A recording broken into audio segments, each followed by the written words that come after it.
The book of meditator का ये सूत्र कहता है, meditator lives like a flame constantly moving upward and always lively, luminous and rebellious. ध्यानी एक ज्योति की तरह जीता है, एक लपट की तरह जीता है, निरंतर ऊपर की तरफ बढ़ता हुआ, जीवंत, प्रकाशित और विद्रोही। एक फ्लेम की तरह जीना, एक लपट की तरह जीना, ये जीवन शैली तो ध्यानी की है ही। और इन्हीं वजहों से भारत में हमने पूजा का विधान ये सब शामिल किया। उसके और क्या कारण थे, उधर हम जाएं ना जाएं, लेकिन हमने आग को हमेशा पूजा के साधना के केंद्र में रखा। कम से कम एक दिया तो लोग जलाते ही रहे, कहीं धूनी कोई जला रहा है, कहीं कोई हवन कर रहा है, लेकिन लपटों का एक दर्शन, उनको शामिल करना अपने जीवन में, उनके सामने बैठना, ये बड़ा रोचक है। जो लपट है, ज्योति है, वो कितनी अलाइव है, जीवंत है। इसीलिए हम एक कृत्रिम प्रकाश जला दें और एक दीपक जला दें, दोनों में एक गुणात्मक अंतर होता है। रोशनी दोनों दे रहे हैं, लेकिन ज्योति में एक प्रवाह है, लाइफ है, एक उसमें जीवंतता है। और आग हमेशा ऊपर की तरफ जा रही है, लपट ऊपर की तरफ जा रही है। चाह कर भी उसको नीचे नहीं फेंका जा सकता। बहुत अलग अतिरिक्त प्रयास किए जाएं तो उसको हम नीचे की तरफ धक्का दे सकते हैं, लेकिन उसकी नैसर्गिक प्रवृत्ति तो ऊपर की तरफ उठना है। प्रकाश तो उसका स्वभाव है ही। और विद्रोह कैसे?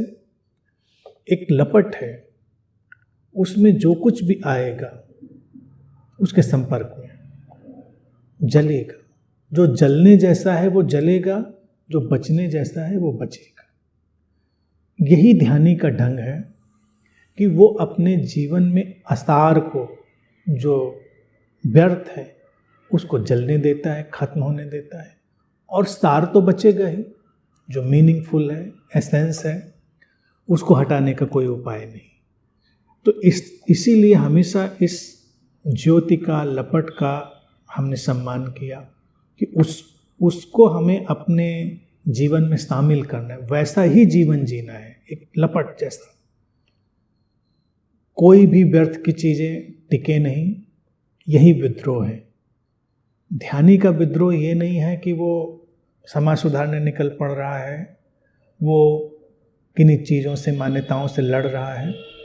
लड़ नहीं रहा है, वो इतना सचेतन, इतना जीवंत हो गया। जैसे लपट है ना, वो कितनी जीवंत है और कितनी सचेतन की बात कहें कि उसको देखना ही ऐसा लगता है जैसे पूरी तरह जागी हुई। और लपट के संपर्क में हम आए तो हम भी जाग ही जाते हैं, हम सोए नहीं रह सकते। तो अब कोई लड़ाई नहीं है, लेकिन उस आग के, उस लपट के संपर्क में आने से जो व्यर्थ है वो तो समाप्त होगा ही। तो ध्यानी इतनी जीवंतता, इतनी सजगता से अपने जीवन को जीता है कि व्यर्थ टिकता नहीं। उसने तय नहीं किया है कि क्या टिकना है, क्या नहीं टिकना है। कोई मान्यता नहीं बनाई है उसने पहले से। मान्यता अगर बनाई होती, बात अलग होती। वो तो अपना जीवन जी रहा है, लेकिन उसकी जीवंतता और सजगता के चलते ही बहुत कुछ है जो धीरे धीरे समाप्त होता जाएगा, और जो सार्थक है बचता जाएगा। यही विद्रोह है। विद्रोह कोई युद्ध नहीं है। विद्रोह देखा जाए एक अतिशय जीवंत और सजग अवस्था का नाम है।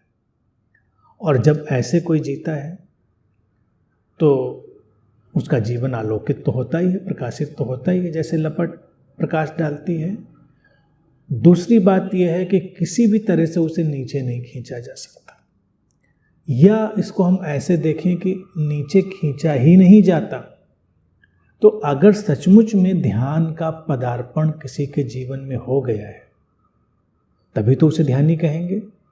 अर्थात वो समझ, वो प्रज्ञा, उसके भीतर आ गई है, उसका आगमन हो चुका है, वो लपट जैसा इसीलिए हो गया है।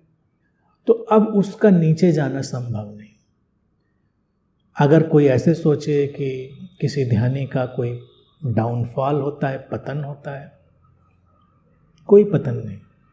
लपटों में क्या होता है, वो मंद हो सकती हैं, प्रखर हो सकती हैं, थोड़ी धीमी हो सकती हैं, बहुत तेज हो सकती हैं, इतना ही अंतर होता है। लेकिन कोई भी लपट ऐसा कभी नहीं होगा कि वो नीचे चली जाएगी। तो जब ध्यान की समझ, ध्यान की जो सारी व्यवस्था है वो व्यक्ति के भीतर प्रवेश कर गई है और वो ध्यानी हो गया है, तो फिर वो नीचे कभी नहीं जाएगा। उसका पतन, उसका भटकाव कभी नहीं होना है। हाँ, कभी उसकी यात्रा थोड़ी मंद हो सकती है, कभी तीव्र हो सकती है। तो इस पर ही ध्यान देना होता है। जिसको हम साधना कहते हैं, उस क्षण साधना का अभिप्राय बस इतना ही होता है कि हम अपनी उस लपट को कैसे और तीव्र बनाएं, किन कारणों से वो धीमी हो रही है, मध्यम हो रही है, और क्या करके हम उनको तीव्र कर सकते हैं। मंद होती है इसीलिए क्योंकि फिर से कुछ नासमझियाँ उसके ऊपर हावी होने लगती हैं। तीव्र होती है इसलिए क्योंकि फिर वो जागकर उनको आगे बढ़ा देता है। तो ये सारी प्रक्रिया ध्यानी के जीवन में चलती है और बड़ी ही खूबसूरत, बड़ी ही जीवंत। इसीलिए ध्यानी लोगों को विद्रोही जैसा जान पड़ता है, लेकिन वो कहीं कोई उठापटक विद्रोह जबरदस्ती करने नहीं जा रहा। जैसे एक लपट विद्रोही है, वैसे ही ध्यानी विद्रोही है, अपनी जगह जीवंत, सचेतन और असार को भस्म करता हुआ सार को अपने भीतर समेटता और सहेजता हुआ।